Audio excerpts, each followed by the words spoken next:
dans votre web magazine culture dédié à la jeunesse marocaine, dédié surtout aux amoureux du livre et du cinéma. Je vous souhaite une excellente année, qu'elle soit pleine de découvertes artistiques. De ma part, et pour bien la démarrer, j'ai choisi pour vous un must-have, un livre que vous devriez tout savoir dans vos bibliothèques si ce n'est pas déjà le cas. Le Prophète de Gebran Khalil Gibran.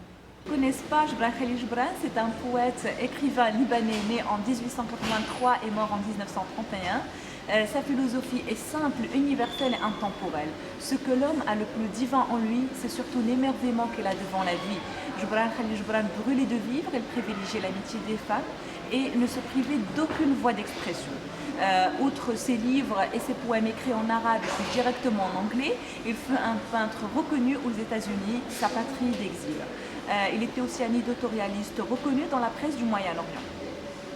Ces dernières années furent marquées par la maladie et les sollicitations mondaines suscitées par sa gloire, car Gebran Khalil Gibran est devenu un écrivain américain exprimant des intérêts universels.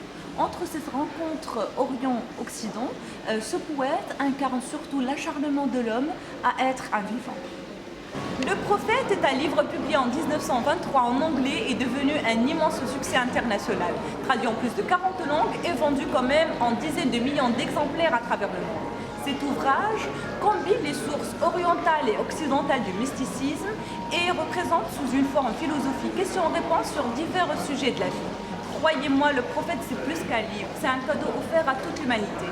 Dans un langage très poétique, l'auteur relate le testament spirituel d'El Mustafa au peuple d'Orphalaise. Le mariage, l'amour, les enfants, le bien et le mal et bien d'autres sujets sont abordés d'une manière successive par le Prophète dans un langage d'une pureté exceptionnelle.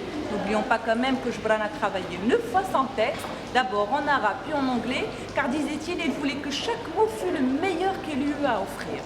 Croyez-moi, c'est le cas, parce que le résultat, on a un magnifique collier de perles où chaque phrase est à méditer et bien sûr à incorporer au plus profond de soi. C'est un ami dans votre bibliothèque. Quand vous l'aurez lu, vous y reviendrez parfois le temps de lire une page, le temps d'une émotion ou d'un sourire.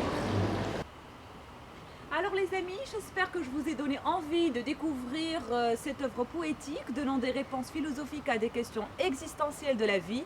Bien sûr, comme d'habitude, pour finir en beauté, je vous laisse avec quelques extraits.